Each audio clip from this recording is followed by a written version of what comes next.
want war. Crime babies looking for food, starvation, the recipe, people subdued. When the people you trust got it in for you.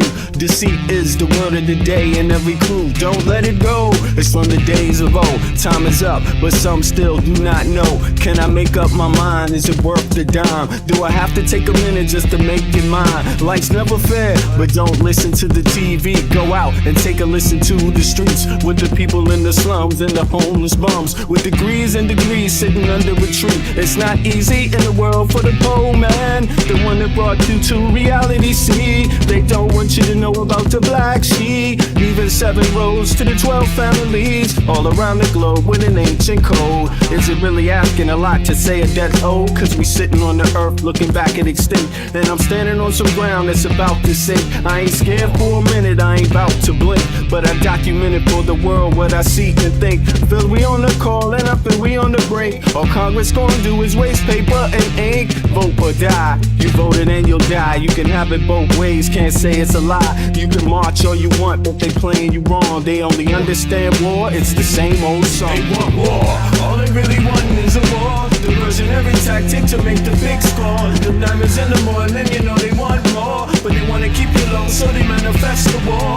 War, all they really want is a war. Diversionary tactic to make the big score. The diamonds in the morning, you know they want more, but they wanna keep you low, so they manifest the war. Like a lotus coming out of the mud with colors, I create envy in those with power but jealous. I unify the poor with my song, the hell with the others. Descended the way they treat indigenous brothers.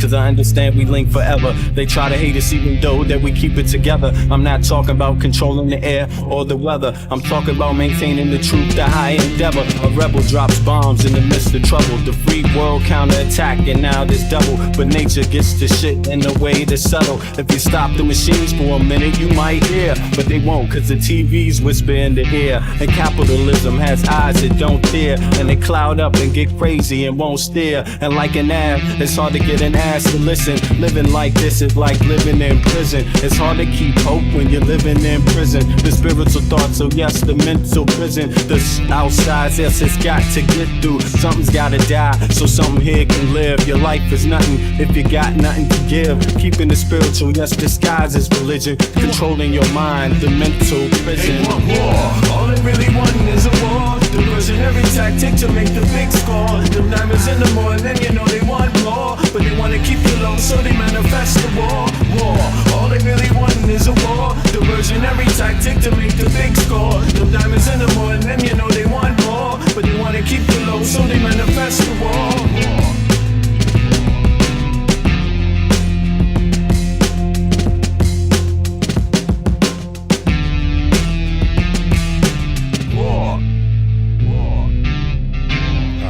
Yeah, good morning, or actually it's close to the afternoon now. Yeah, it's Friday the 14th November. Happy Friday, everybody. We made it. 11:28 a.m. Central European time. That makes it, what is that, like 5:28 Eastern Standard Time USA.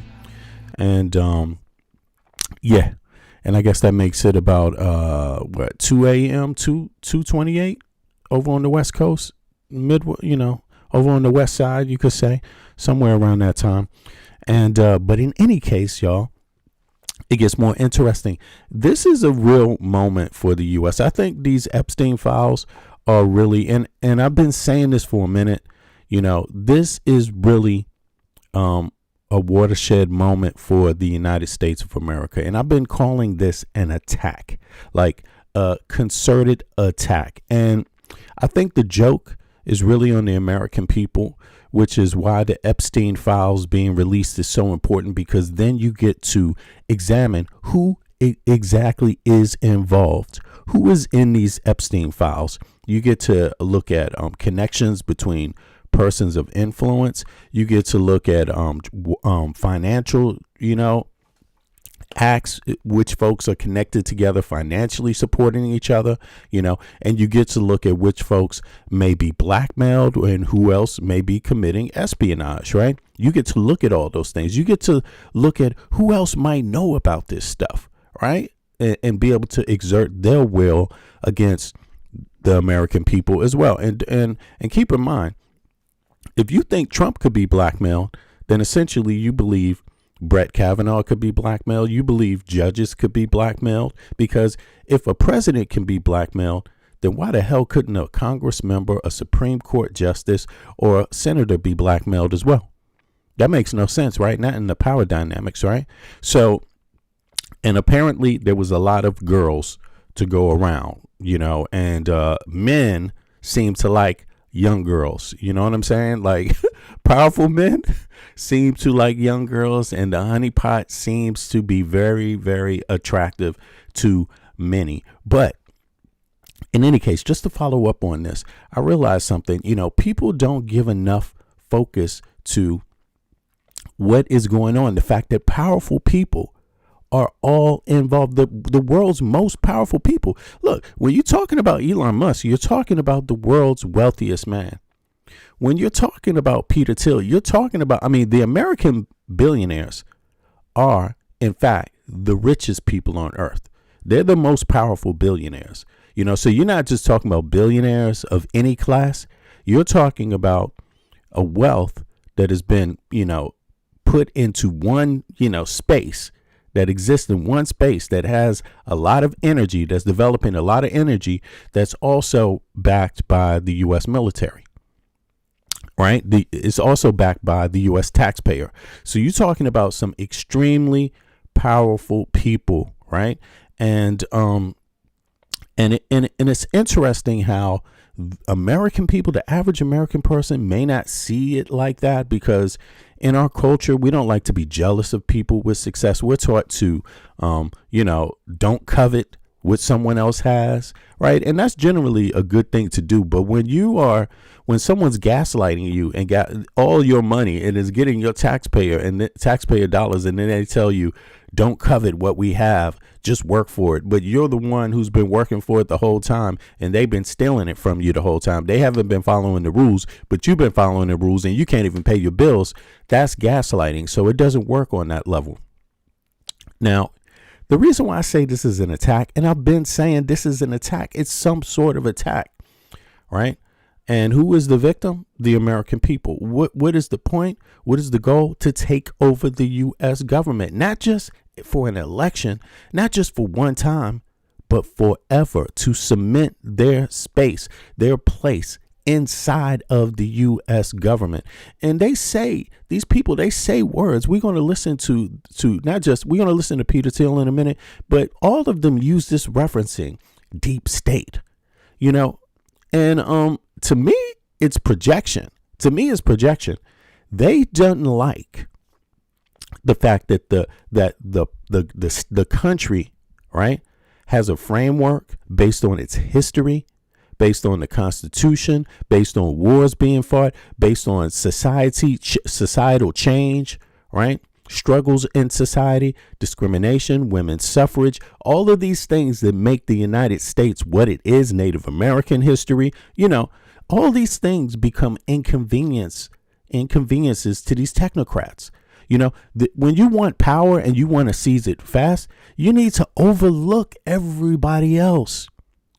You need to be able to say, those contributions and to African Americans that African Americans made to the U.S., that doesn't matter. Even though they built the Capitol, that shit doesn't matter at all. Stop talking about that. Women, fairness to women, that doesn't matter at all. Stop talking about that, because it's an inconvenience, because you can't have it both ways. You can't have it that the government is supposed to work for everybody, and then it's supposed to work for these billionaires taking over. No, that interferes with what they want, because at the end of the day, they're not really special outside of the fact that they got money. They're not really special. What is really in their way is the American story is in their way. It's a real inconvenience. The American story itself is an inconvenience to these people.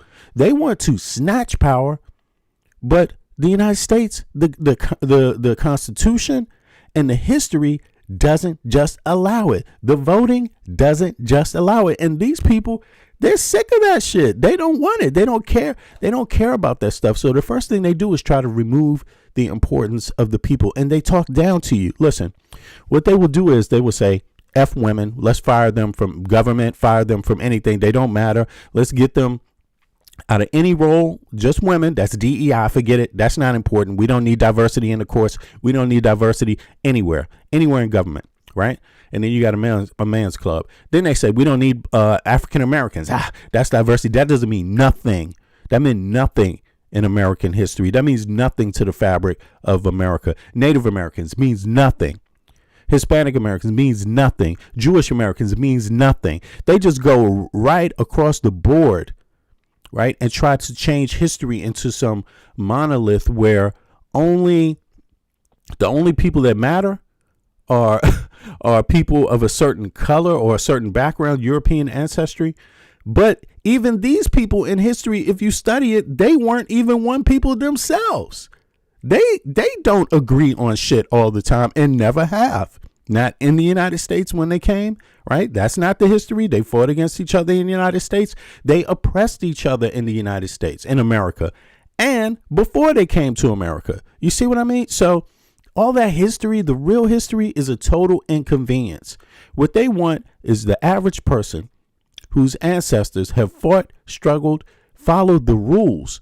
Any person who followed the rules, followed the Constitution, to say, give it up. This ain't yours anymore. It's ours. And it's ours because we have the money. That's why. They literally are looking for that. So in that note, let's get busy and see what we can come up with. Just do a little background here. Let's see. Before we get into Peter Thiel, let's do a little background on it. Of documents related to Jeffrey Epstein, and it features some big names. Elon Musk, Peter Thiel, and Steve Bannon are all named in copies of Epstein's daily schedules released on Friday by Democrats on the House Oversight Committee. Right. So all of these people, they all been kicking it together. They're all connected in numerous ways. Private, business, one supporting another's business. They're communicating together about how to weave this web. And here's the thing. I don't know. I think a lot of Americans don't see it as an attack because they don't follow up on how the Europeans feel about these so-called billionaires and their activities. Folks, this is not just a hit on the United States. These people have tried to do the same hit in Europe, and the Europeans said, get the fuck out of here. Hell to the no. And one of the only groups of people that accepted it are Americans, not by will, but they just fell to the pressure of the capturing the media apparatus, and controlling the media apparatus, controlling social media. The EU didn't allow that. And if you notice, J.D. Vance, that's one of the first things that he kind of cloaked in his conversation when he came to Europe. He called it, you're losing your ways, your value, your culture, freedom of speech. No, Europeans aren't losing freedom of speech. What he wants them to do is allow these techies to buy up social media and control the population. So when it comes time to do any action, people's brains are fucking totally washed and they forget democracy. That's what he wanted, and keep in mind, who is he a talking piece for? Peter Thiel. But let's listen some more. These daily schedules are from 2014 to 2019 and show that Epstein had plans to meet with Republican donors Elon Musk and Peter Thiel and conservative commentator Steve Bannon. The schedules make reference to Musk possibly flying to an island in 2014 and Thiel and Bannon apparently dining with Epstein as recently as 2017 and 2019. Epstein's relationships with Bannon, Thiel, and Musk have all been previously reported, but the documents have not. The committee Democrats did not give Republicans advance notice before releasing the tranche, and the GOP side accused them of cherry-picking documents while concealing others that could implicate Democratic officials. The schedules come from a third tranche of documents. Right, that's so easy to say because that's another one of their little tropes. It's the Democrats. But just keep this in mind. They were supposed to release the Epstein files to expose the Democrats, right? And that never happened. That means it's bullshit, actually. It's really them. They're just using it as a trope, and it's an excellent trope. It's an excellent trope because a lot of people that are so partisan, it actually works on that group of people. Persons like myself, I ain't give a damn if you expose Bill Clinton. I want to know. What the fuck? Show it to me. I want to see what happened. Anybody. I want to know. You see what I mean? Well, it doesn't matter if you're Republican or Democrat. If you will cover up for any person committing a crime and the evidence is there and you have the opportunity to see it, and the person that says they have it won't show it to you, what does that mean? It means it's not there. I mean, that's what it means. It means it's not the important thing that's in these files. Something else is more important in these files than Bill Clinton, obviously. The schedules come from a third. And I'm not capping for Clinton at all, but there's definitely something else. Because if all that was really in here was Bill Clinton and some Democrats, it would be released according to MAGA logic. That's exactly what they said about Joe Biden. If there was anything in it about the Republicans, he would have released it, right? Well, the tables have turned. If there's anything in it about the Democrats, you would have released it, right? You see how it's all brainwashed. They have concocted this story, and pushed it through the algorithm, and really, really brainwashed a lot of soft-minded people, mush brain people. Tranche of documents turned over to the panel in response to its subpoena of the Epstein estate in August. Okay, hold on. Let me just, not to slow this down, but let me just go back just to look at what this is real quick myself, just so everybody has it on the screen. Democratic officials. The schedules come from a third tranche. Okay, here we go. Let me just blow that up real quick.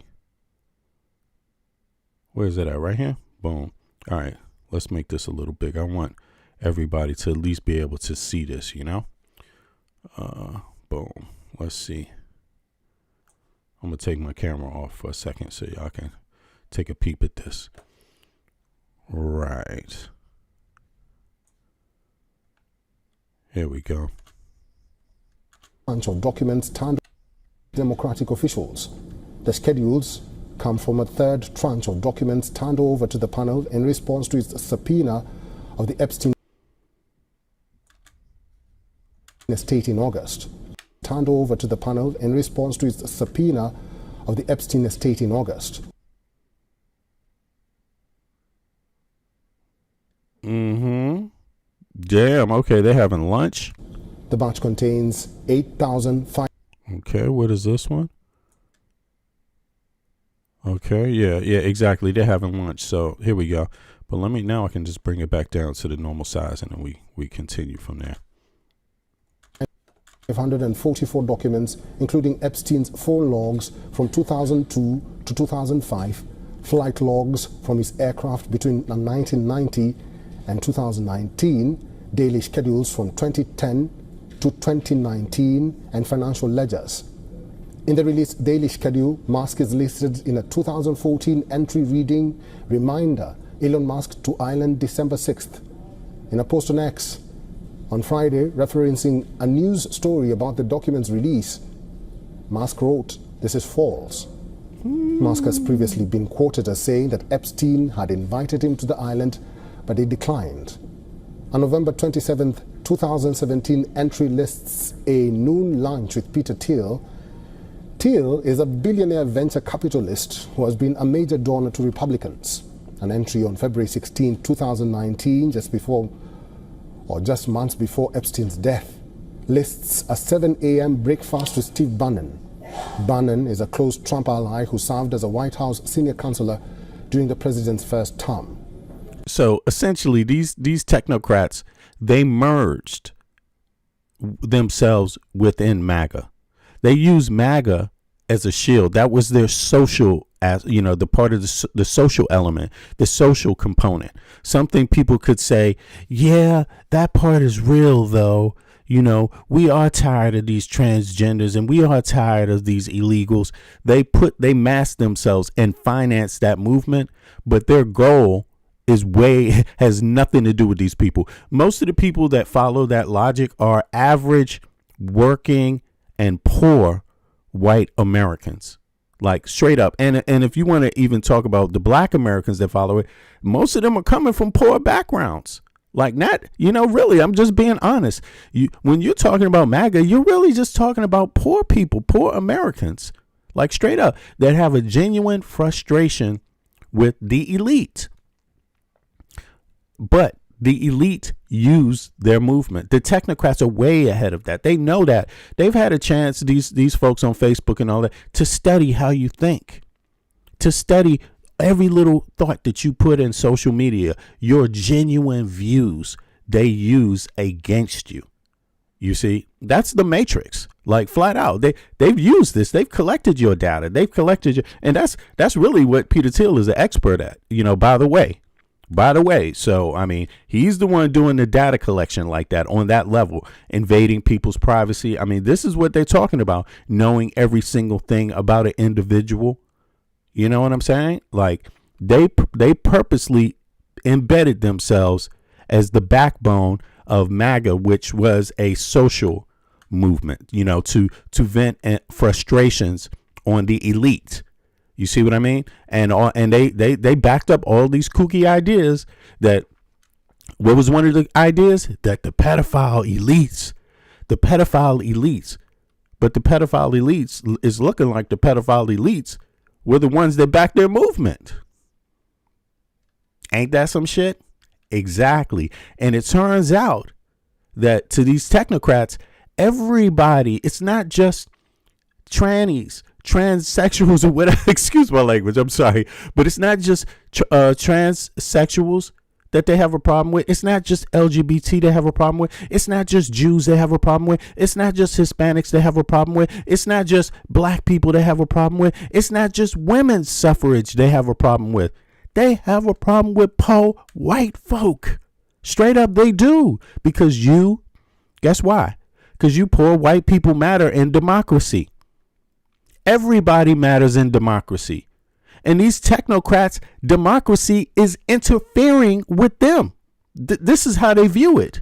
You see? And I'm telling you, European nations said, fuck that. They saw that a mile away. And again, J.D. Vance, we get into J.D. Vance, but J.D. Vance, he went out there and tried to argue and say, hey, man, you're against freedom of speech. You're not allowing us to get in your algorithms and brainwash your people and make you fight against each other. So the technocrats the American technocrats, who are the most powerful in the world, can seize power over your little country. You got to understand, the math is against the EU. Why? Because they're not singular nations. As far as them being singular nations, they don't have the numbers that the U.S. has. The U.S. has 350 million people paying into the tax pool, right? Denmark has 6 million.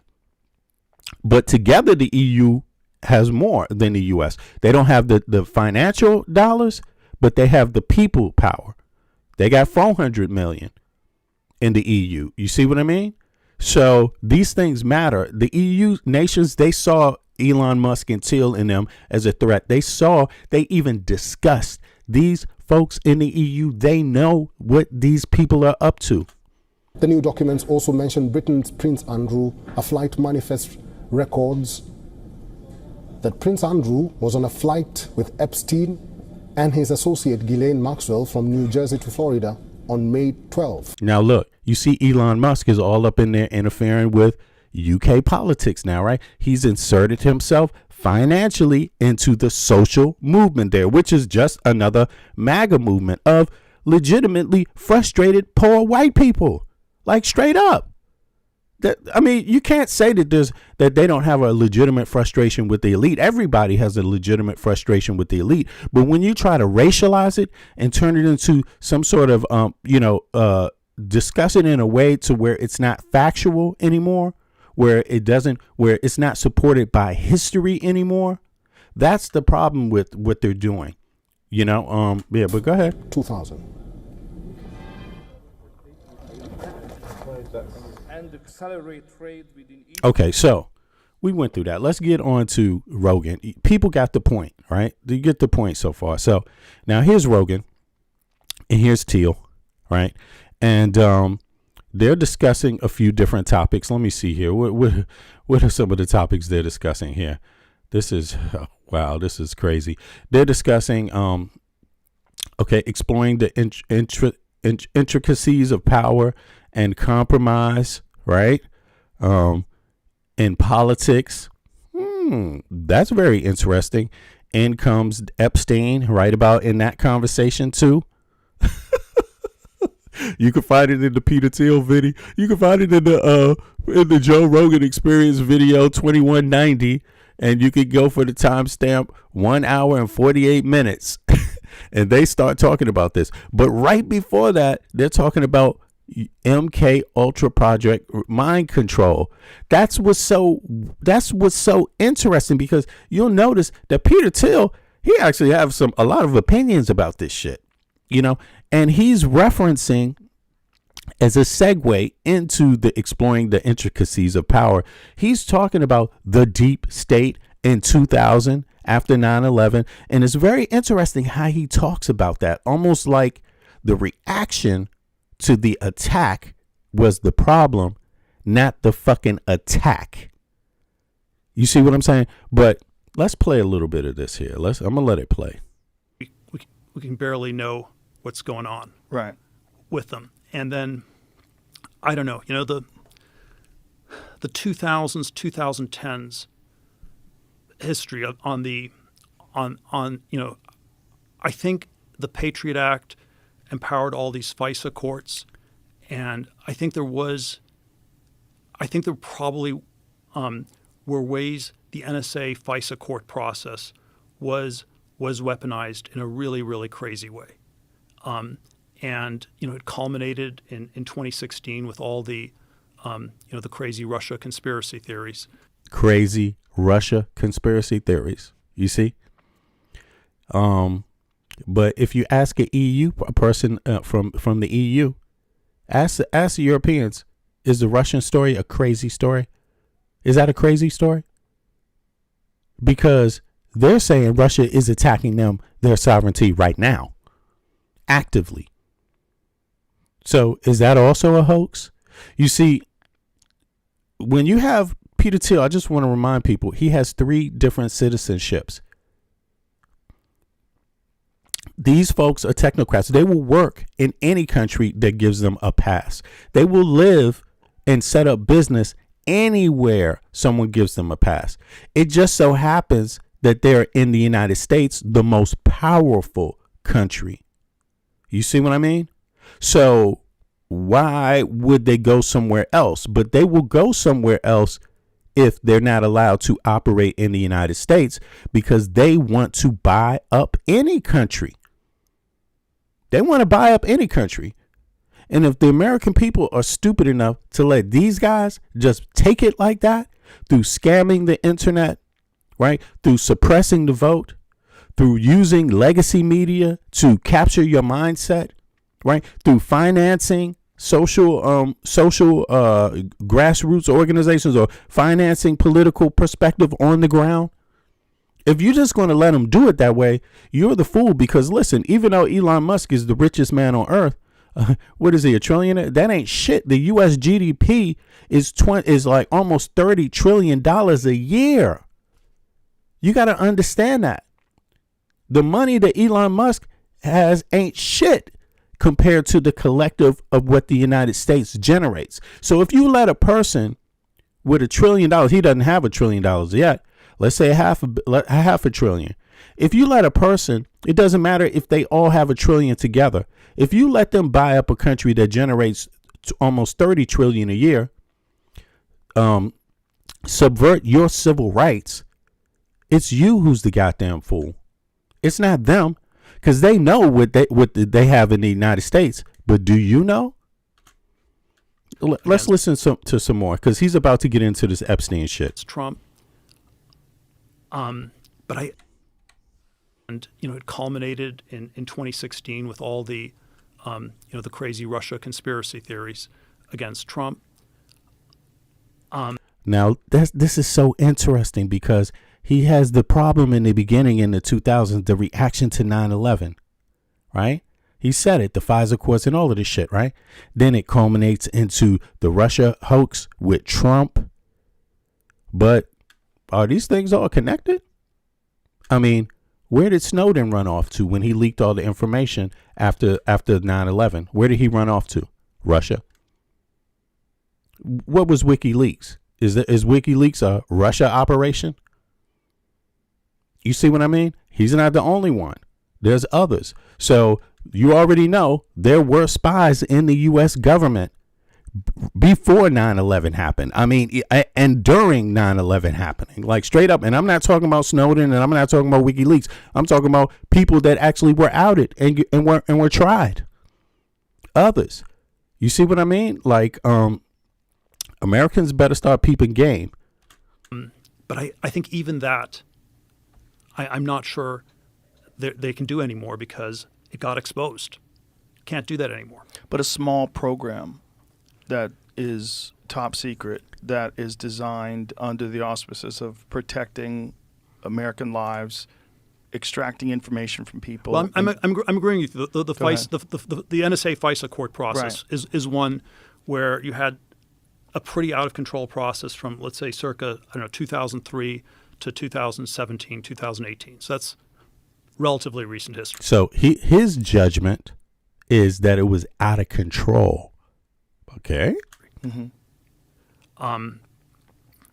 This video. His judgment is that it's out of control. Why was it out of control to him? Why does he think it was out of control? Is it because they want to know who's doing what and who's collaborating with who? I think so. That was the point.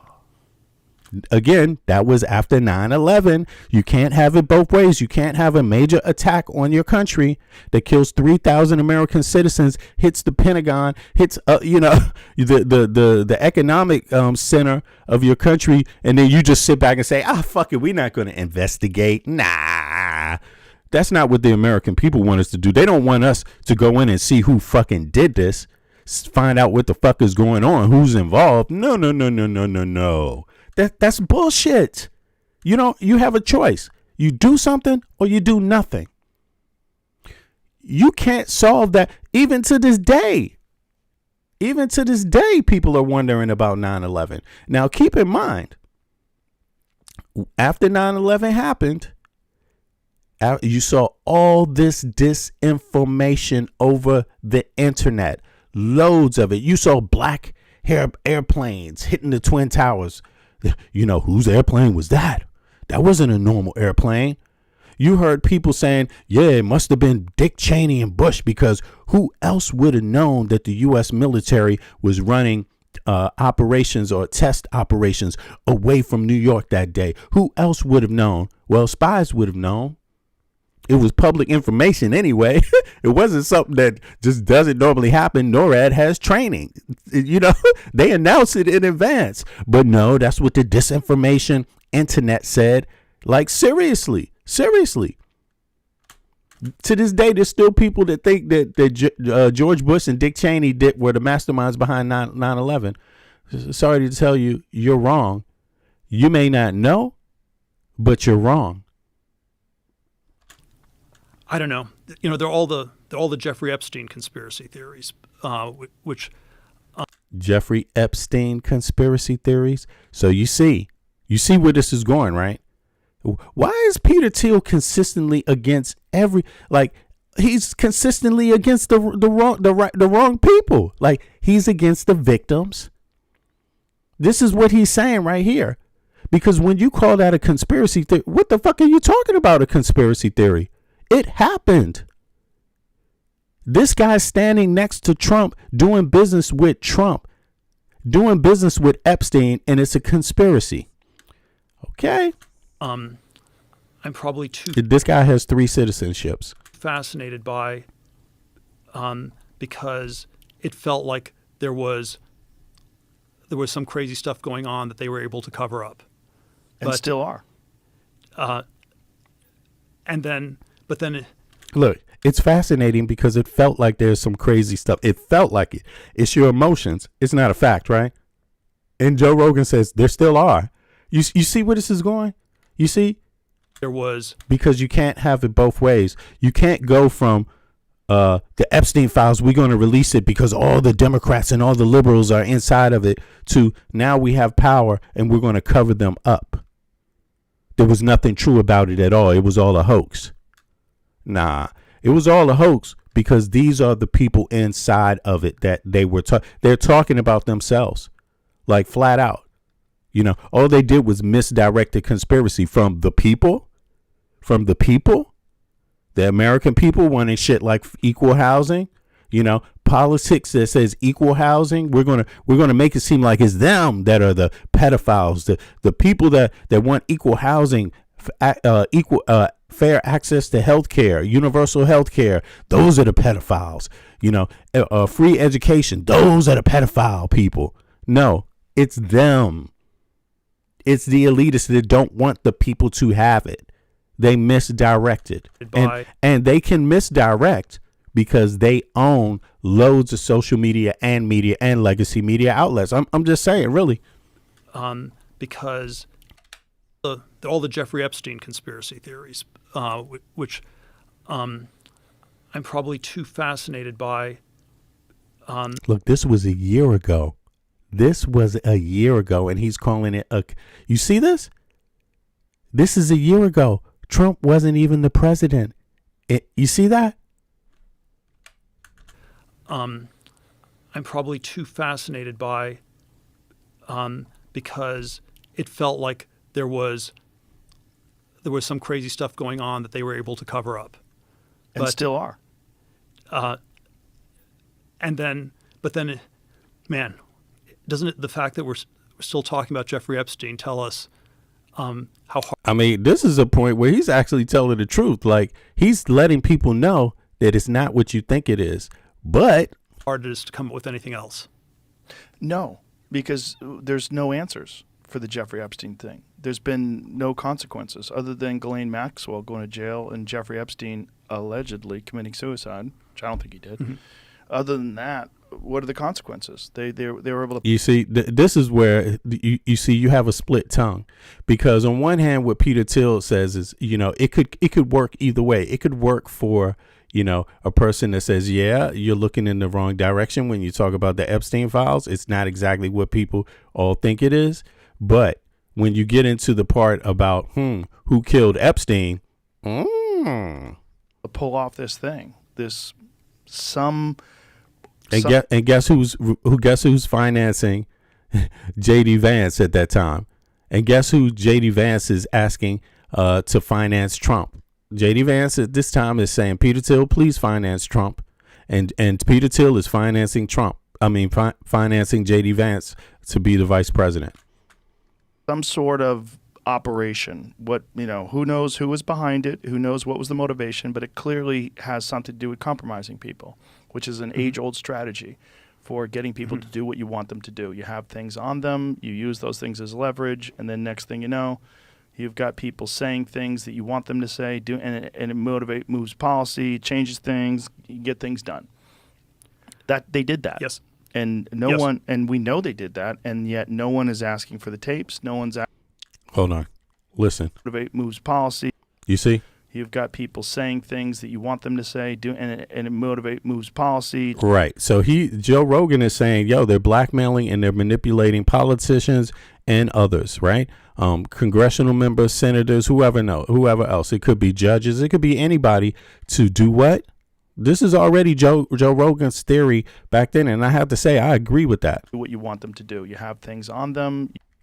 Behind it, who knows what was the motivation, but it clearly has something to do with compromising people, which is an age-old strategy for getting people to do what you want them to do. You have things on them. Now, you hear Peter Thiel in the background, right? You see? Like, he seems a little apprehensive about that part of the scam. Look. Some sort of operation. Who knows who was behind it, who knows what was the motivation, but it clearly has something to do with compromising people, which is an age-old strategy for getting people to do what you want them to do. You have things on them, you use those things as leverage, and then next thing you know, you've got people saying things that you want them to say, and it moves policy, changes things, you get things done. That they did that. Yes. And click the like button, y'all. Do me a favor, click the like button. And we know they did that, and yet no one is asking for the tapes. No one's asking for the client list. We're in the dark still. And probably, I don't know, man. I spent too much time thinking about all the Epstein variants.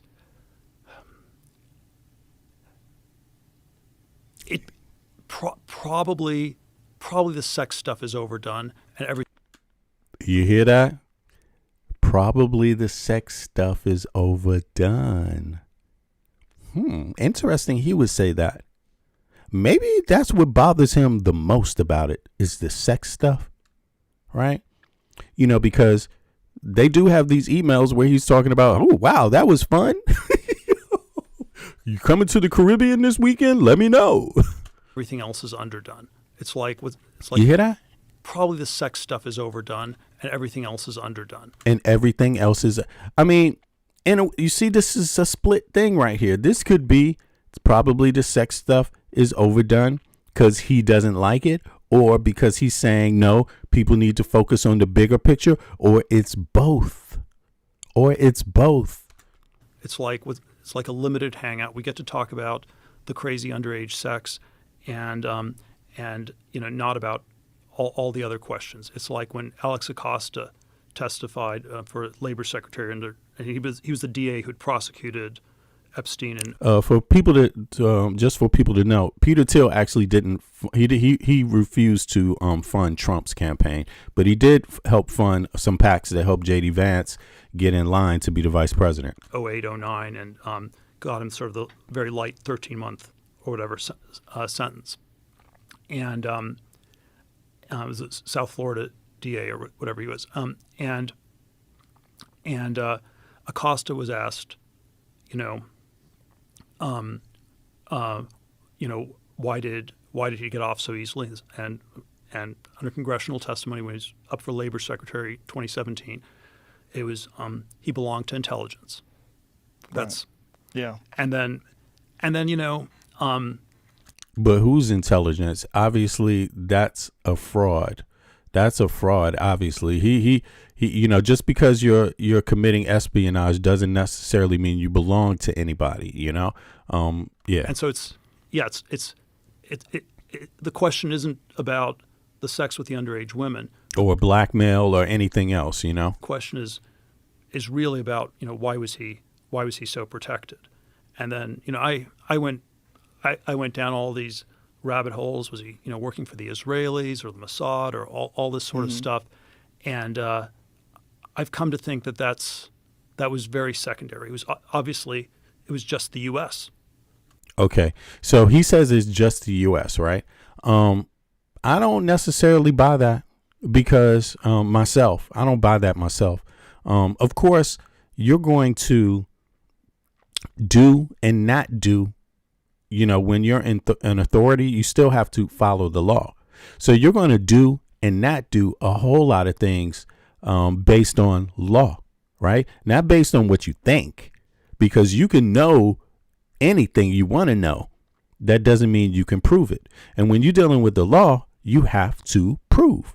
And when you're dealing with billionaires, these dudes got fucking security. This guy's had roaming security on Epstein Island. He had security. The way he was operating was in a small group of people that all have security and are all elites, right? So that itself is an insulation. But just think about the location.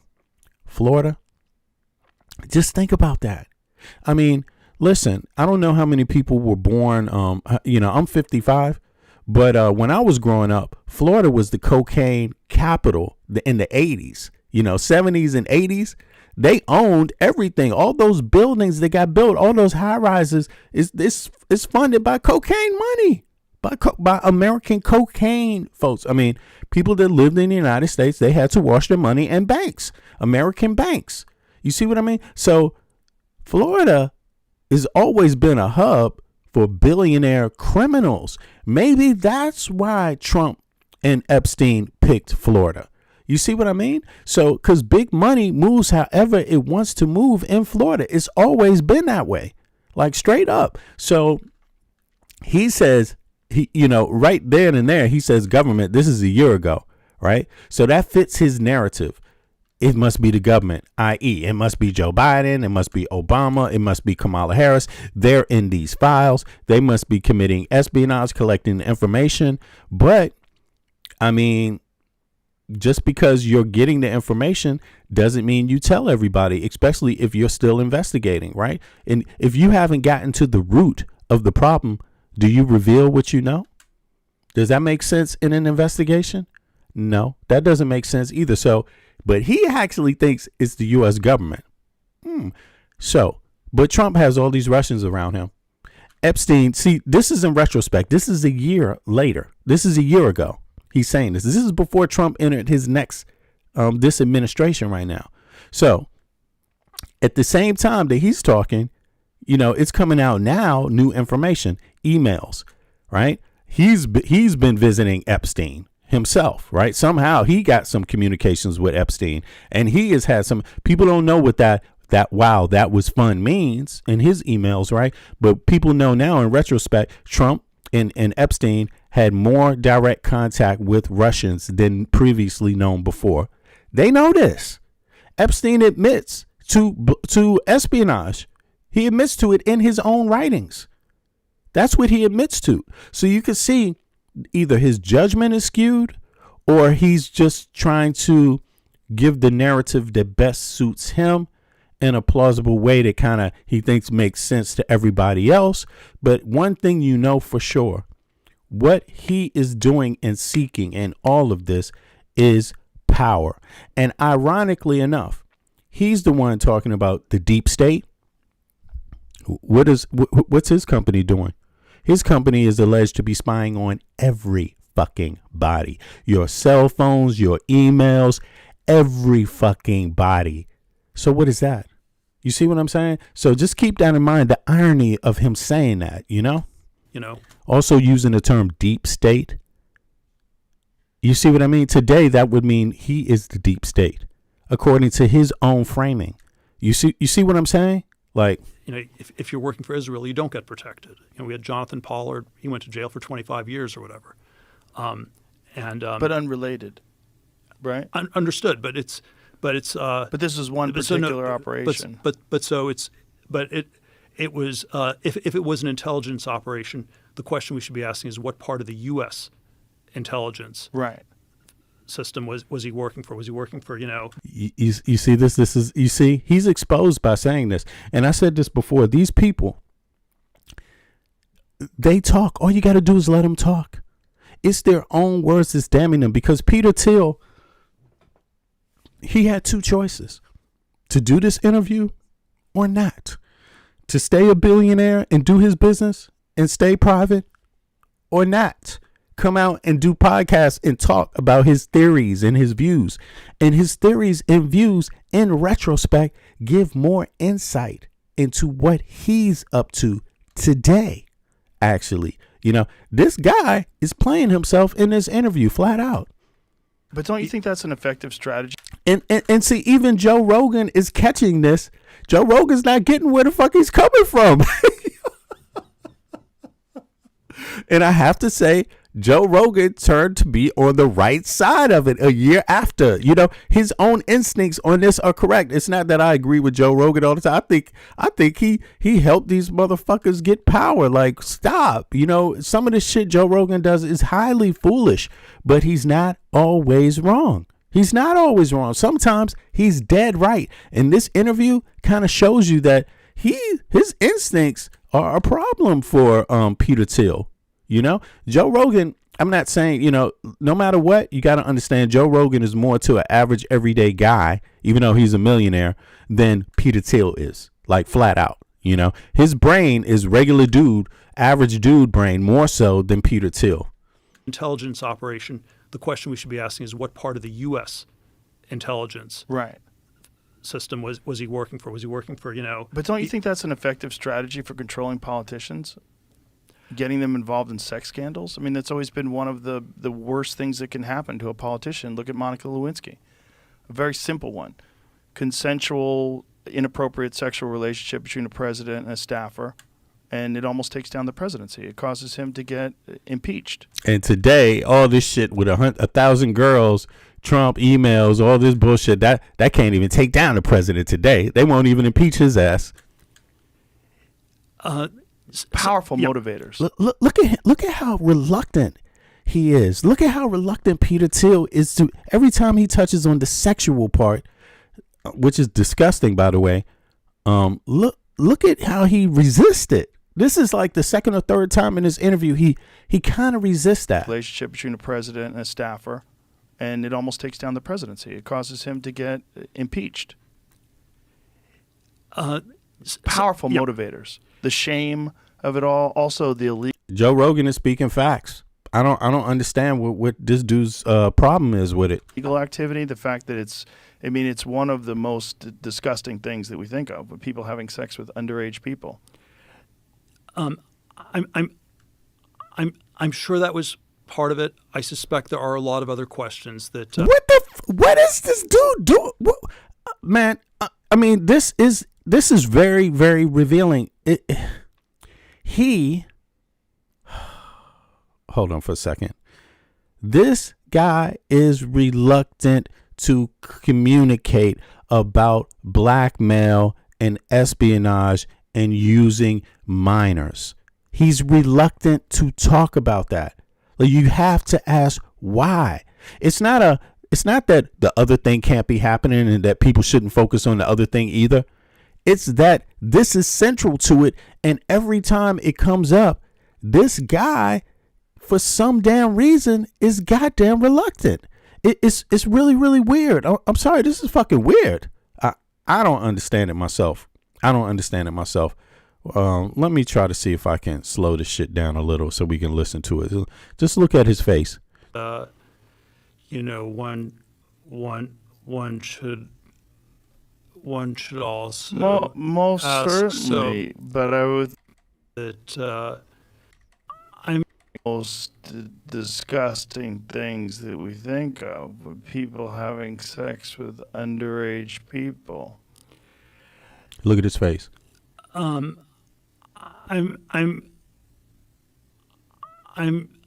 sure that was. I'm sorry, but listen. In body language terms, there is something. There's a there. There is a there. Like, there is a there. Straight up. There's a there. There's no reason why, he have to be so, conscrewed by this question. It's a simple fucking question. This guy's like, I mean, he's choking on it. People. I'm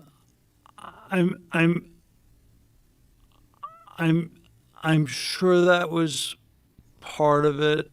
I suspect there are a lot of other questions. You see, he doesn't want people focusing on that. That's a pure fact. He doesn't want people focusing on it. I mean, that's his deal. He wants you to focus somewhere else. And you just got to ask, why is that a fucking problem to him? Because the only people that I've ever met that got a problem focusing on it is people that do it. I mean, it's just that simple. What the hell? People that have done it don't want to focus on that. Everybody else, remember MAGA? Even a year ago, at this time, MAGA would have been like, hang the pedophiles. That's what MAGA was saying. Hang, burn, kill the pedophiles. That's what MAGA was saying. This is a year ago when MAGA was saying that. Today, MAGA has totally reverted to, no, it's not so important. They've reverted to Peter Thiel language. Look at this. This is weird as hell. Think of with people having sex with underage people. I'm sure that was part of it. I suspect there are a lot of other questions that one should also most ask. certainly. But I would think that is one of the best motivators that we have, is having dirt on people like that, especially something that could ruin your career. So, is Joe Rogan wrong? A year ago, when this was done, this interview was done with Peter Thiel. If you think Joe Rogan was wrong, put a 1 in the chat. If you think Peter Thiel is right, put a 2 in the chat. I'll wait.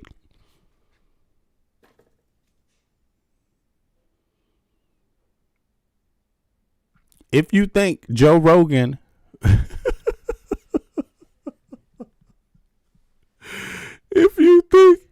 If you think Joe Rogan was wrong, put a 1 in the chat. If you think Peter Thiel was wrong, put a 2 in the chat. I mean, I'm just saying, no one can have it both ways. It doesn't matter if you're a Democrat, if you're a Republican, if you're, it doesn't matter if you hate trannies or you love them. Okay? It doesn't matter what your shit is. You can't have it both ways. So all those people in the chat that was talking before, come on. Let me know what you think. Put a 1 in the chat if you think Joe Rogan was wrong a year ago, or you think Peter Thiel was wrong a year ago. I mean, I think Joe Rogan was right, and I think Peter Thiel was wrong. Wrong answer, Peter Thiel. What the hell? And again, if you're going to cap for somebody that's asked about blackmail with molesting blackmail little girls, and their answer is yo, what the hell is wrong with you? You gonna back up somebody that's stuttering and mumbling, can't even answer a question about fucking pedophilia? Like, something is wrong with you. Something is wrong with this man right here. And Joe Rogan was absolutely correct. He's correct. Joe Rogan is correct on this shit. He's asking them the right line of questions, which is why this dude is stuttering. One of the most disgusting things that we think of, with people having sex with underage people. I'm sure that was part of it. I suspect there are a lot of other questions that one should also most ask. certainly. So, but this guy is nervous about saying that, and the bottom line is, in retrospect, he is totally fucking wrong. Right now, you got 50 women, more than 50 women. This is the second time in a month that they've been in front of the U.S. Capitol demanding justice. Okay? You know, there's no way in hell he can just overlook that. You have the emails now in retrospect where Elon Musk is telling you that he was committing espionage, blackmail. He's telling you that. You know, he's basically admitted it. You even have Howard Lutnick telling you. You got Howard Lutnick who's telling you flat out Epstein was using the massages and the sex with the little girls and recording them to blackmail people. You know, that's just what it is. You know, so again, it doesn't matter if you're Democrat or you're Republican, MAGA or liberal, you love transvestites or hate them. You cannot have it both ways. You can't have it both ways. It doesn't matter if you want to kick out illegal immigrants and snatch them from their babies' mothers and throw them out or burn them, or you want to give them safe haven and protection until the law legally prescribes something. It doesn't matter. You can't have it both ways on this topic. You can't. You only making yourself look like you don't have a backbone and you don't stand up for yourself and stand up for your country. You know, like straight up, if you don't have a backbone, it doesn't matter if you're Republican or Democrat. You can't do shit. You're weak. OK, I would think that is one of the best motivators that we have, is having dirt on people like that, especially something that could ruin your career, especially people that are deeply embedded in this system of people knowing things about people and using those at their advantage. I mean, that's an age-old strategy in politics. That was J. Edgar Hoover's entire modus operandi. Yeah, look, my riff on it was always that it's a little bit different from the J. Edgar Hoover thing, and the question was always whether the people doing it knew they were. Look, you can't even back him up because the guy now is in power. You know, Peter Thiel, the person that he promoted is in power now, and today he would be saying the exact opposite. If you say all the things that Peter Thiel is saying right now a year ago, and you said them today about Trump and hiding the information, it doesn't make sense. So you got to understand that. I mean, this guy is obviously caught up in something. He's obviously caught up in something. The rules have to apply the same to everybody. You can't have it both ways, no matter if you're a Democrat or Republican, no matter if you like transsexuals or you don't, no matter if you like illegal immigrants and think they're human beings or you want to snatch them from the baby's mothers and throw them in the inferno. You can't have it both ways. What this man is saying right here, Peter Thiel, is not what he's saying right now about his own government, who's not releasing the Epstein files. He's trying to point to a deep state before, and now the deep state is gone. You got to understand that. You see, so it doesn't matter about some of the nuances there. It's very clear that he takes polar opposites when he's getting what he wants from the American people versus what he's not getting. You see what I'm saying? He is okay with everything right now, and he's going to back it up. He wasn't okay with everything before, and he's going to talk like he wasn't. And of course, it doesn't make any sense because it is factually hypocrisy. It's hypocrisy. And this dude got a lot of money, and he's getting your tax dollars right now. And if you refuse to give him your tax dollars, somebody's going to jump out of the bush and whip you like a slave. Okay? Because it is the law. You must give him your money. Okay? Anybody want to write the federal government and say, I ain't paying you taxes? Fuck Peter Thiel. I ain't giving you no taxes. Go right ahead and do that. Stand up for yourself. But I doubt very seriously you would be doing that, because somebody's going to jump out of the bushes and take your house, your car, and your family shit.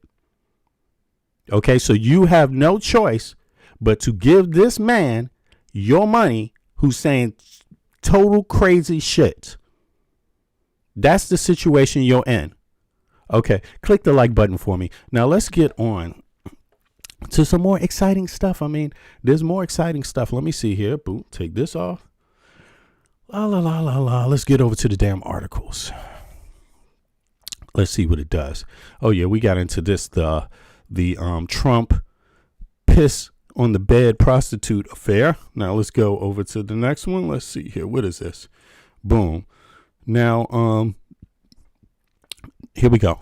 Epstein emailed current and former political figures on the side. You know, this is the same group. Sides sending new clips and discussing strategy or gossip, often in short, choppy emails laden with spelling and grammatical errors. Several emails in 2018, Epstein advised Bannon on his political tour of Europe that year after Bannon forwarded Epstein's news clips that the German media underestimated Bannon and that he was as dangerous as ever. You see, the Europeans saw this technocratic hit up before the American people did. Hence, why European people, after paying their taxes and paying their monthly expenses, their bills, take home $1,000 more in their pockets than the average American. Just very simple. Love it. Love it, Epstein responded. Okay. Epstein wrote that he just spoke to one of the country leaders that we discussed and that we should lay out a strategic plan. You know, what it looks like to me is that Epstein, he's getting a lion's share of a lot of stuff. He's getting his way because he can transfer money. He can transfer money for people, right? These people involved in this scam on the American public, and he can blackmail them too. I mean, because what guy doesn't like girls? You see what I mean? Unless he's a gay man, he's not going to like girls. But here's the thing. You can still be a pedophile and like little girls. You see what I mean? And that's what Epstein was up to. So what's up with Peter Thiel? We're going to get to that. Look at this. This is just the technocratic part because they all in this together. Several months later, Epstein sent more advice. If you are going to play here, you have to spend time. Europe by remote doesn't work. Okay. It's doable, but time consuming. Epstein continued in a follow-up email. Okay, so he's all talking about Bannon, You know, here we go. Just a few months earlier, Epstein was insulting Trump. Right. So that's like a few months before the last, which was 2018. Right. So this is maybe 17 or earlier 18, whose movement Bannon was a representative of. In emails, Catherine Rumler, the former White House counsel under Barack Obama, Rumler sent a message to Epstein calling Trump so gross. OK, what does she mean by so gross? OK, a portion of that message was redacted, but Epstein replied, worse in real life and up close. So this is the administration, the leader of the administration in power right now.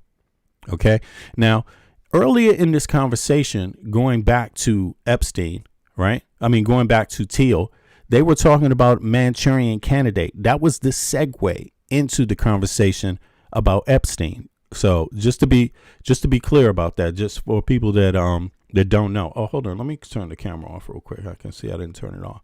Right. So now let's continue. Speaking this week, hosting a speaking of the week, including ambassador, tech giant, foreign business people, academic, film director. All right. Okay. You're welcome. You're a welcome guest at any blank, he wrote. Right. Okay. Jennifer Zuccarelli, a spokesman for Goldman Sachs, where Rumler now works, declined to comment. Okay, that's interesting. Epstein's wealthy socialite circles. Okay. Financier emailed often people in the upper echelons of wealth around the world, brokering introductions and chatting about politics and foreign affairs.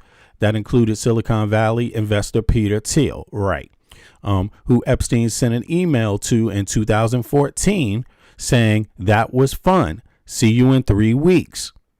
Okay. Now, it's obviously some people know more about this email than others because it's redacted, right? And there's other corroborating evidence. It wouldn't just be, when you're doing an investigation, you wouldn't just find an email and then not look for anything else to corroborate or support or give more light into what this email was about. Yes, you as the investigator would, right? For years later, Epstein asked if Thiel was enjoying Los Angeles, and after Thiel said he couldn't complain, replied, December, visit me, Caribbean. It's unclear if Peter Thiel ever responded. Probably because he knows internet ain't secure, given he's the one hacking into everybody's shit. Okay. In emails with the Sultan, okay, so this just illustrates, like, all of these folks are in the same circle. All of them are on friendly terms and communicating on friendly terms. Those emails were not about business.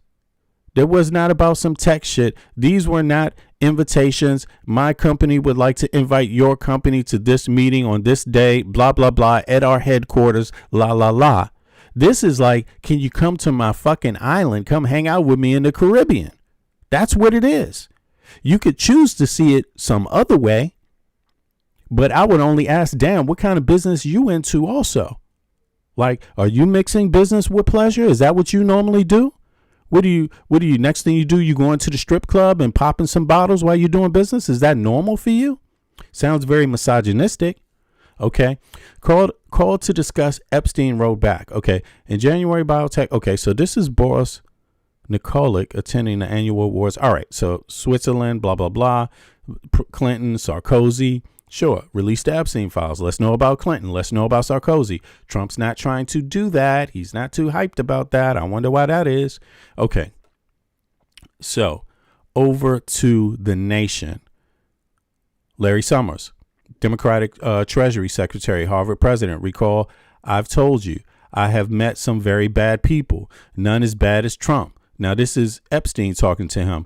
Not one decent cell in his body. So, yes, dangerous. Summer asked for advice from Epstein about potentially cheating on his wife, for whom he sought $1 million charitable donation and commiserated on a scourge of cancel culture hitting creepy men like them. That's very interesting. Okay, journalist Michael Wolff, who was supposed to be writing a book about Epstein, turned out to be an unofficial advisor.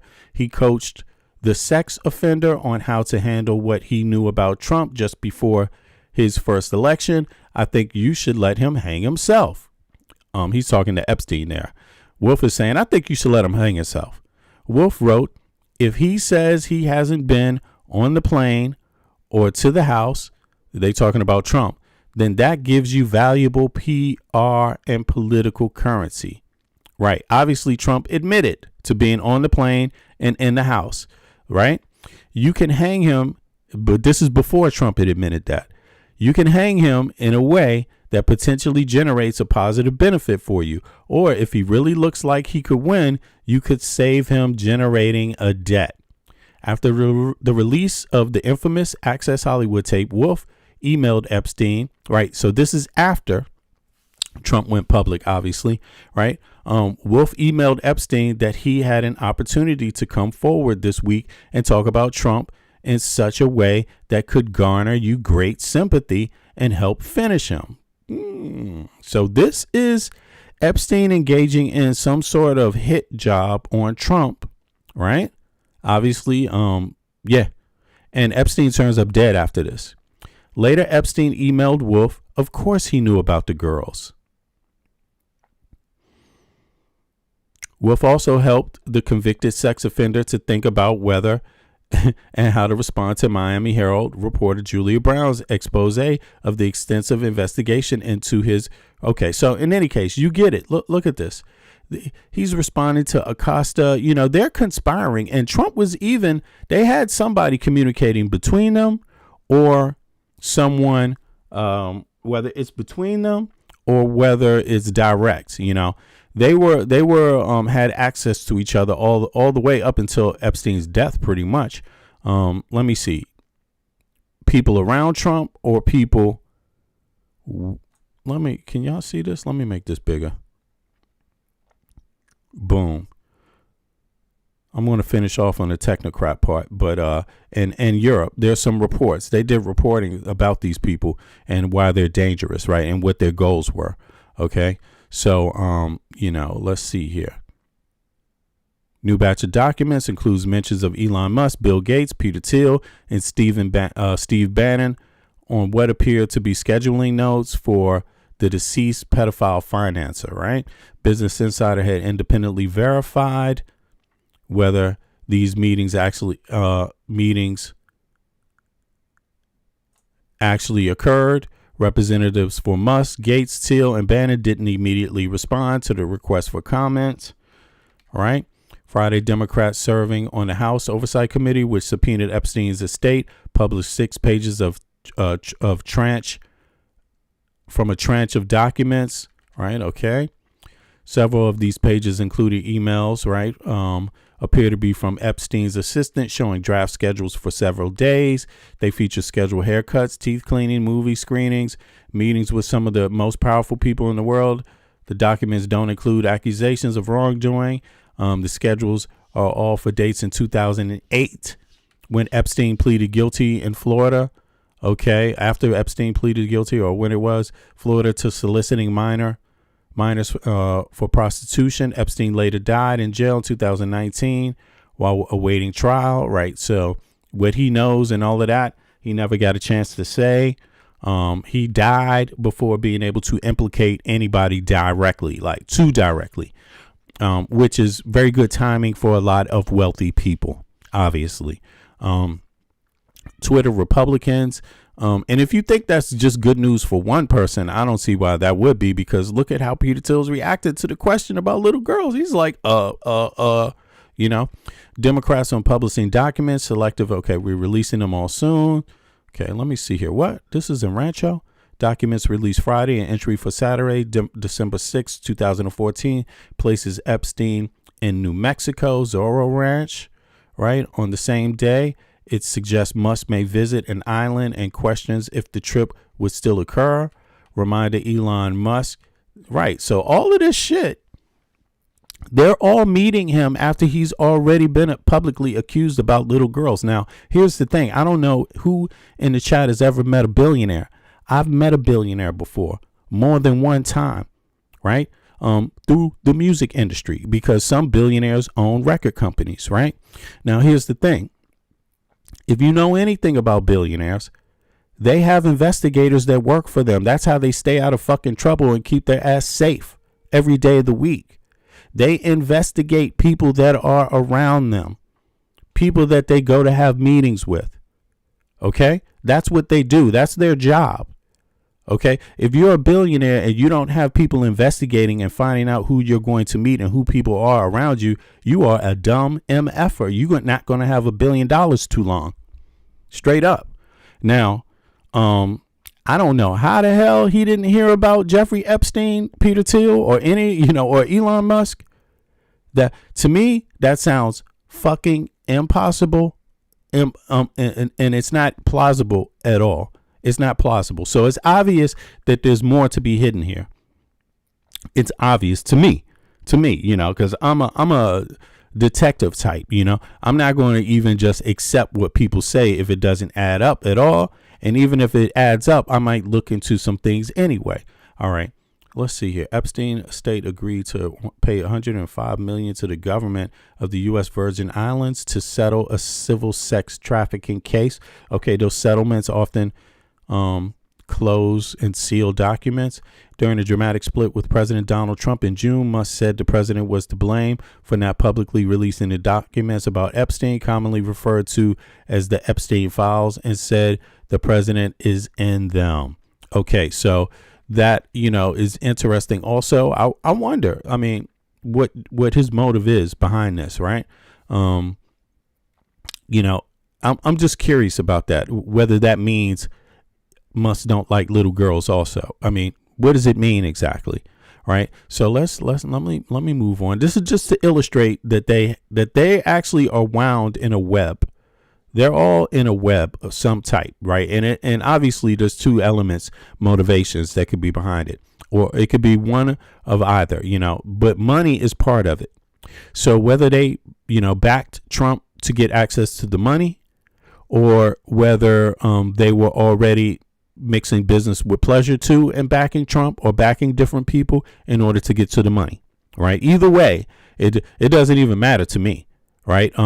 But I see it as a problem, because if one of them knows about activities of another and is not doing it just because they're worried about getting their money, and you're talking about the American people's money, that's kind of foul. And Peter Thiel and Elon Musk both have 3 citizenships to 3 different countries, so they are not totally indebted to the United States or any American citizen. You see, they're not like the average American citizen. They can pick up, haul out, and take their money with them also, even if they steal some from you. 2015 and 2016, Mr. Epstein put $40 million into 2 funds managed by Valar Ventures, a New York firm that was co-founded by Mr. Peter Thiel. So you see, Epstein put $40 million into Peter Thiel. Valar Ventures, a New York firm. Can you see that? Hold on, let me bring that down. Right. In 2015 and 2016, Mr. Epstein put $40 million into 2 funds managed by Valar Ventures, a New York firm that was co-founded by Mr. Thiel. Today, that investment is worth $170 million. People knew that, but a lot of MAGA don't really care today. Ken Silva, headline USA, billionaire Peter Thiel co-founded PayPal and Palantir Technologies, was notably one of the first tech moguls to support President Donald Trump's 2016 presidential campaign. He later bankrolled J.D. Vance's run for U.S. Senate, and Vance has called Thiel his mentor. Right. Interesting. Mentor? Before he did any of that, Thiel received millions of dollars from the late pedophile sex trafficker Jeffrey Epstein, according to a new report from New York Times. In 2015 and 2016, Mr. Epstein put $40 million. So $40 million into funds managed by, right, we said that, New York firm, right, was co-founded by Thiel, okay, reported Wednesday. Okay, let's see here. It's worth $170 million. Okay, Epstein's estate only paid roughly $165 million to 135 victims. Executive of Epstein's will initially projected that the estate would show more. Okay, so let me just see here. Thiel and his estate is reopening. Hold on. Let me see what that is. This is on X. I'm almost at the last part, y'all. Click the like button for me if you don't mind. Let me see here. Yeah. Click the like button, y'all. Subscribe if you're not subscribed. Let me see here. I don't want to do that, but I will do this. Today, New York reported that Epstein's estate. Okay, Epstein's estate. Okay, executive. But I want to see this image right here.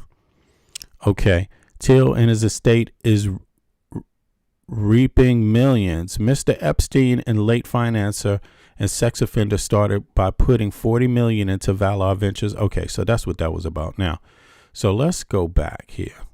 Boom. Okay. Another Thiel started venture with Mithril Capital, hired Vance, 2015. So you see, Vance is pretty much connected to Till at the hip, right? Vance owes his presidency, his vice presidency to Peter Thiel. Hired Vance in 2015 as a partner, and he wrote his book Hillbilly Elegy while working there. I don't know how many of you have actually read any excerpts or read the book Hillbilly Elegy, but inside of the book there's some revelations there. There's a lot of revelations, but the one that I find the most relevant here is he gives his concept of what's wrong with Appalachian Mountain, and i.e. poor white Americans, and what is their Achilles heel. And again, we're talking about 2016. So he wrote it in 15, right? Or maybe before, maybe he took a couple years to write it, right? He basically says, and I'm not, it's not verbatim, but I'm paraphrasing, but he basically says that poor white people politically can be manipulated, right? That's what he's essentially saying, through their pride, through their form of I'm talking about poor white people, American people, through their particular form of pride. If you can tap into it, they can be manipulated. And look at who this guy works for, Peter Thiel, a technocrat. Just follow this, because this is exactly what they did. They used these MAGA folk, right? But for what? Because they don't have anything in common with these MAGA folk outside of color, maybe. And some of y'all, they don't even have that, because some of you are Pakistani, Indian, Arab, Hispanic, Black Americans supporting that bullshit. Of course, you got fucked over. But so there is some crossover there. But a lot of the white Americans assume that because it's a white dude, they could trust him. Sadly enough, that's how they think, especially if you tap into their emotions, into their sense of pride. And that's exactly what Trump did. He didn't think of this theory on his own. He didn't, because it was already out there in a book, Hillbilly Elegy, But as far as I would say read the book. That's what I would say. But there's a lot of excerpts that are public also. As far as the Epstein estate goes, the executors of Epstein will initially projected that it would shrink to less than 40 million from its original 600 million. Right. But if you want to hide money and win a case, then you would say that once all the payments to his victims were made. Right. So, however, the Times revealed in January that the estate remade nearly all of its 165 million it paid to 130. All right. So they made the money back.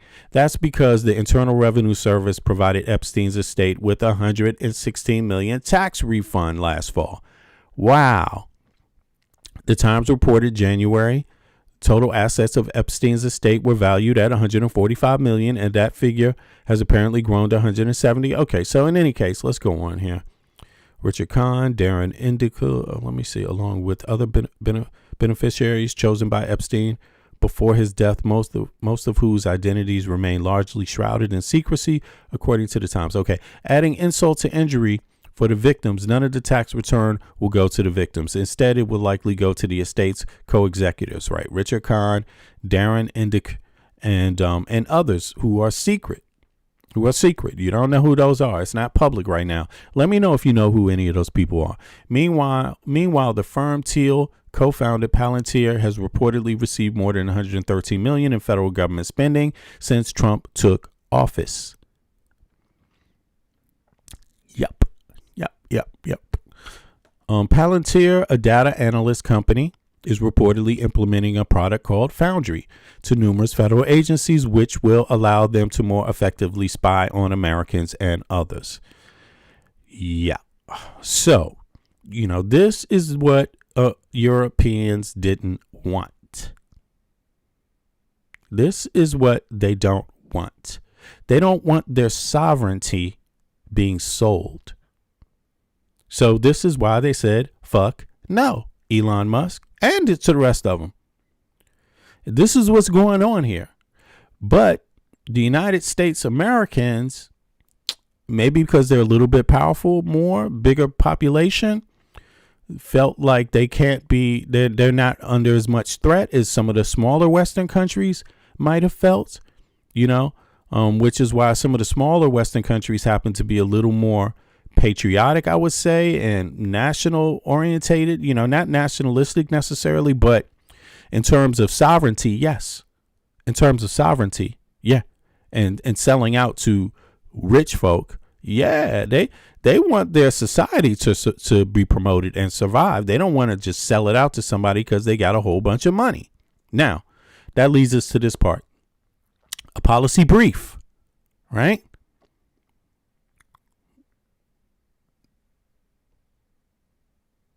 Written in March 2025.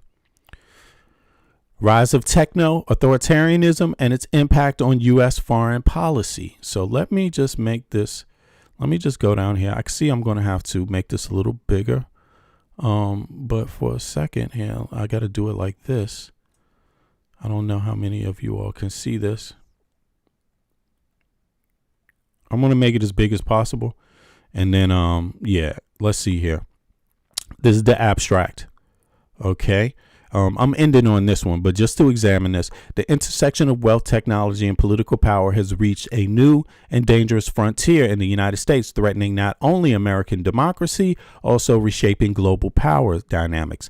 As Silicon Valley's elite consolidate influence over governance, deregulation, and even U.S. foreign policy, their alignment with an increasingly illiberal Trump administration raises profound concerns for democratic institutions worldwide. Can y'all see this? Let me try to make it a little bigger. Can I make it bigger here? Oh, wait a second. I see why y'all can't see it. Hold on. Let me switch this over. Can you see it now? Yeah. Okay. So, let me see here. Worldwide, right? With campaign finance laws eroded, you see that? They don't want money in Europe. They don't want you just buying your way into people's goddamn politics. Click the like button. I agree with that too. I hope Americans seem to, learn to figure that out so they don't get more foreign countries having military bases.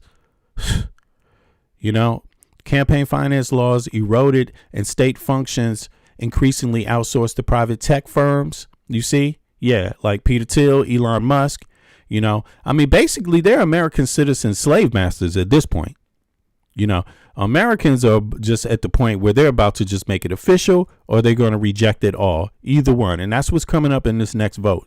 A new oligarch order is emerging, one in which unaccountable billionaires leverage AI, social media, and cryptocurrency to entrench their dominance. And it's almost secure. Thank God I don't live in the U.S. right now. The policy analysis examines the structural drivers behind the shift of the ideological foundations linking techno-liberalism, right? Techno-libertarianism, because that's totally different. Liberalism is freedom. Liberal is freedom. And libertarianism is totally the opposite. It's some slave master shit for rich folk with authoritarian tendencies and global implications of U.S. political system increasingly steered by corporate elites that want to leverage their shit on everybody else. Right. So they're not doing it for freedom and democracy they're leveraging it for their own pockets. Right. Particularly attention is given to Europe, where tech billionaires and U.S. policymakers are already exerting pressure on regulatory frameworks and electoral integrity. Yes, they are. They've been talking about it for some time in the EU. The EU cannot afford to remain passive.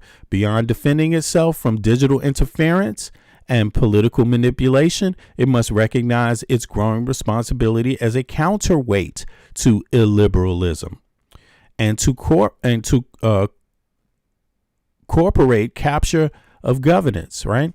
With democracy at an inflection point, Europe's response will not only shape its own future, but could also determine whether liberal democracy remains a viable global model in the years to come. Yes. Keywords, liberal. So this was done by Johannes Spath, MA, is a research associate at the Austrian Institute of International Affairs. After studying political science with a focus on international politics in Rheinsberg and Rome, he completed his master's degree in political science at the University of Vienna, Swiss. And what's up to Vienna? Yeah, it's a beautiful country. As part of his work, by the way, they've been having some serious anti-Trump demonstrations there, you know. As part of his work at the OIP, he is currently studying foreign policy decision-making processes, right? So in any case, I'm going to put this in the chat for folks that want to examine it. Let me see here. Let me go back and grab the original article. And then I'm going to go forward now to a couple of excerpts here. Let me see here. Where was this at? Where was this at? Let's see here. Boom, boom, boom. Let's go back up. Got it. Oh, actually, I don't need to do that. I can just do it right here. Is it here? Oh, no. I got to go here. 2 seconds, y'all. Here it is. Let's go up. Go up. Go up. Okay, Justice. Okay, we're getting close. Here it is right here. Let me put this in the chat for y'all. Open link in a new tab. Can I open that link in a new tab? Save link as it is. Copy link address. Right. Let me copy the link address and then I'm going to put it in the chat real quick. Let me see here. Then, folks, you could all read the whole thing. I'm just going to go over the skeleton. And then I would encourage people to read this if you want to tap in to these folks on an international level, not just what's happening inside of your own country, but being aware and how it connects outside of your own country, right? The activities that are taking place in the United States are not singular, right? And these folks have already been discussing it, Thiel and Musk and what's going on in the U.S. and planning to defend themselves from it. And that's not anything new. They've been discussing this openly for the last, since Trump came in office. All those visits to Europe, they were shocked and astonished, but they had already been taking action against the rise of people like Peter Thiel and Musk before that, right?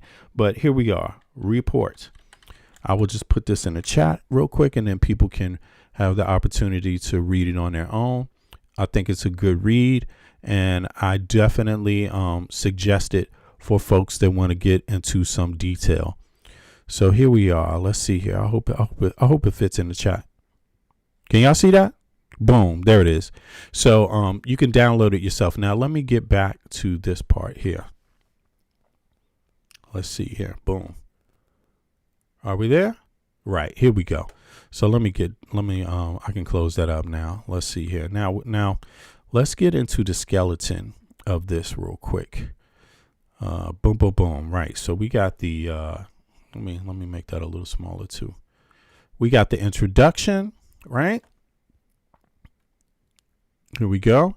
Pay to win, right? Pay to win. Wow, that sounds interesting. You pay money to win, right? To get in with the, on the inside, it's just about money.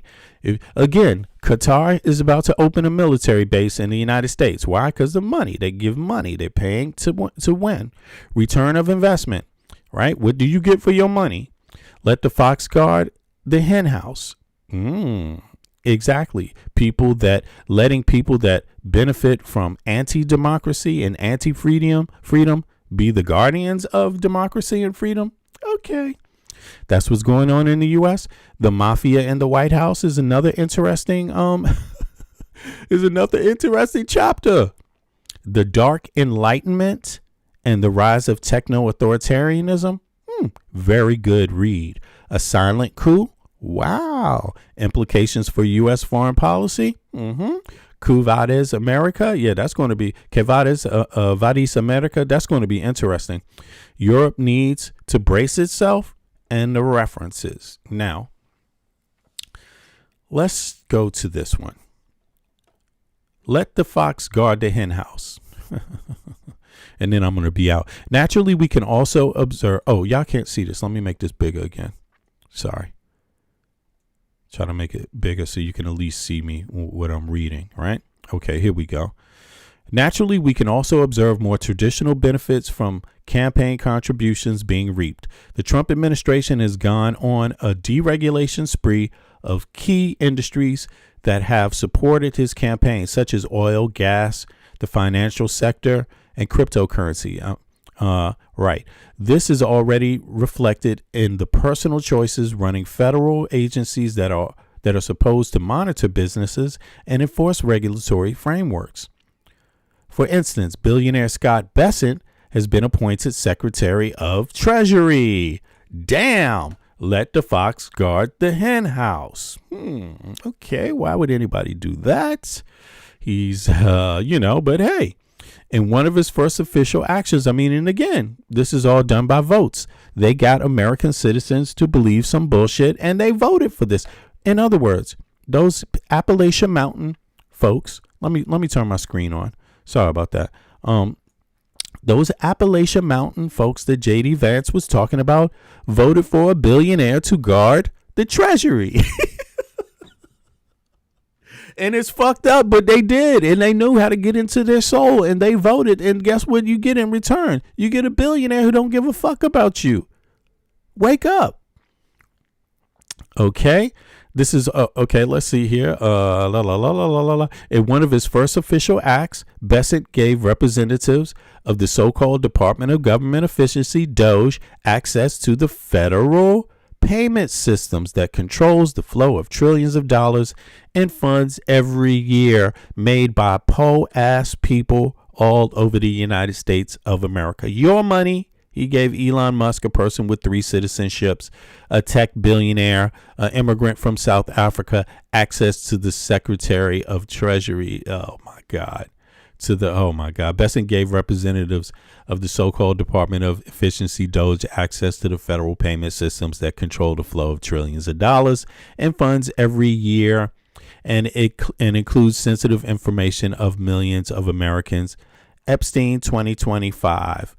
Doge is also the name of the first viral meme coin, a nod to the cryptocurrency industry. Doge is, despite its name, not an official department of U.S. government, but an agency created by the Trump administration under the leadership of Elon Musk. Right. In other words, it's criminal.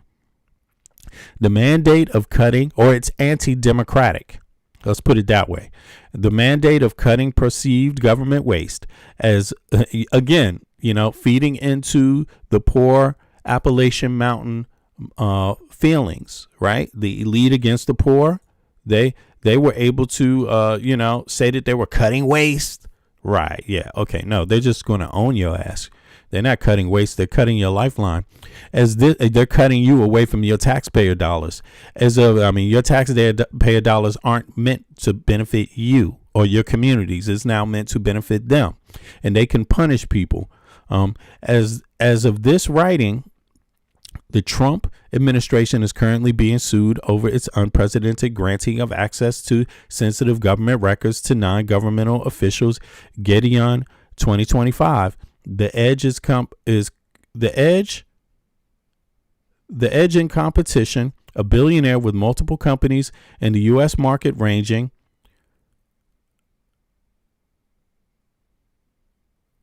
from artificial intelligence. Okay, hold on. Let me do that one more time.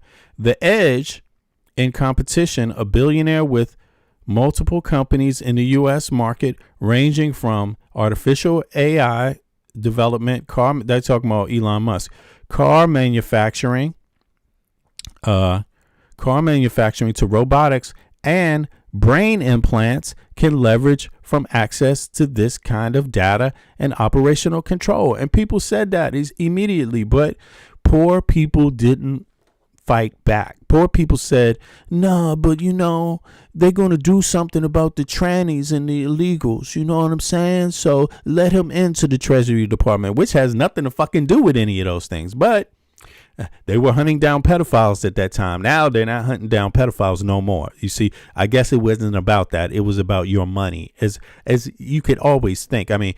Again, the United States got 350 million people that pay into one fund. You have to understand what that means on the global fund. That means your input, your energy, you waking up and checking in 9 to 5 jobs is what gives that country its power. It's not Peter Thiel. It's not Elon fucking Musk. They're taking your energy, your labor, and giving it to themselves unabated. Any case, y'all, you saw the skeleton. You saw the title. I suggest you read it. I suggest you become familiar with it. I suggest you take it seriously, because this is the conversation going on in Europe, right? It is literally about these folks and what they're going to do to stop it, because they see it as a threat to their sovereignty. Like, flat out. American citizens haven't quite yet totally gotten what that idea means. Threat to sovereignty. They haven't totally gotten what that means, but you got to read this. Let's have another conversation about this. I appreciate y'all for coming out. Yo, I gotta get out of here. I got a few things I got to do. I'll be back in like later on today, and towards the evening in the U.S. That will be like 3 a.m. EU time. I'm gonna catch up with you guys very soon. I appreciate you for coming out. Please click the like button. And click the like button. Subscribe if you haven't subscribed to my channel. And we're going to take it further a little later on this evening. I appreciate y'all. Oh, one more thing. There is a blackout coming up, right, where we don't spend money. And American citizens, that's between November 25th and the 10th of December, right? Make the U.S. government feel your power. Also, January 30th, there could be another shutdown, like a total shutdown. Because why? Because the government has only been funded for 2 months. If Trump signs it, I guess he signed it already. So that's just 2 months. You see, being as though your health care is going up, I don't think, and a lot of other things is going on. I don't think Democrats are in too much of a hurry to fund the government unless concessions are made by the Republican Party. Unless they change their ways, this could be the shutdown that lasts even longer. So I hope you're saving your pennies right about now, because you're probably going to need them, But in any case, I'm out. I appreciate y'all. Everybody be good. And I'm going to catch up with y'all soon. See ya.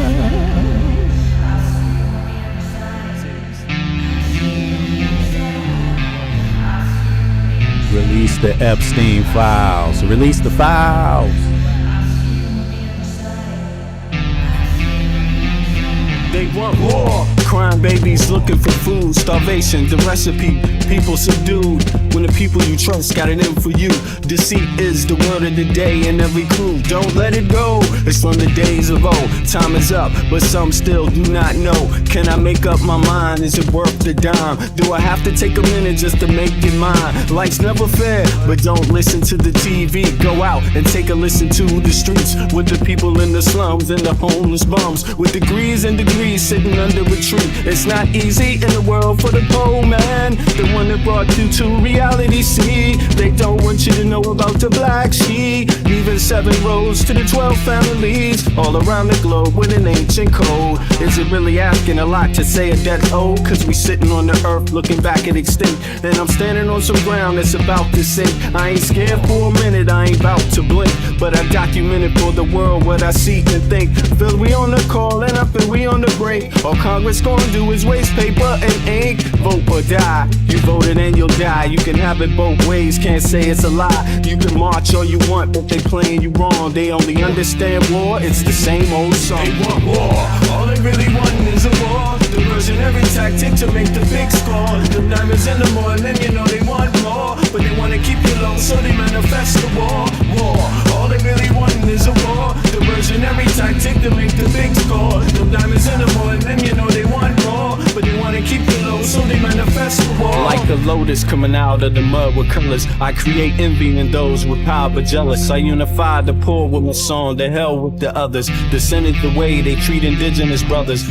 Cause I understand we link forever. They try to hate us even though that we keep it together. I'm not talking about controlling the air or the weather. I'm talking about maintaining the truth, the high endeavor. A rebel drops bombs in the midst of trouble. The free world counterattack and now there's double. But nature gets the shit in a way that's subtle. If you stop the machines for a minute you might hear, but they won't cause the TV's whisper in the ear. And capitalism has eyes that don't fear, and they cloud up and get crazy and won't steer. And like an ab, it's hard to get an ass to listen. Living like this is like living in prison. It's hard to keep hope when you're living in prison. The spiritual thoughts, so yes, the mental prison. The outside, yes, it's got to get through. Something's gotta die so something here can live. Your life is nothing if you got nothing to give. Keeping the spiritual, yes, disguised as religion. Controlling your mind, the mental prison. They want war. All they really want is a war. Diversionary tactic to make the big score. Them diamonds in the morning, then you know they want more. But they wanna keep you low, so they manifest the war. All they really want is a war. Diversionary tactic to make the big score. Them diamonds in the morning, then you know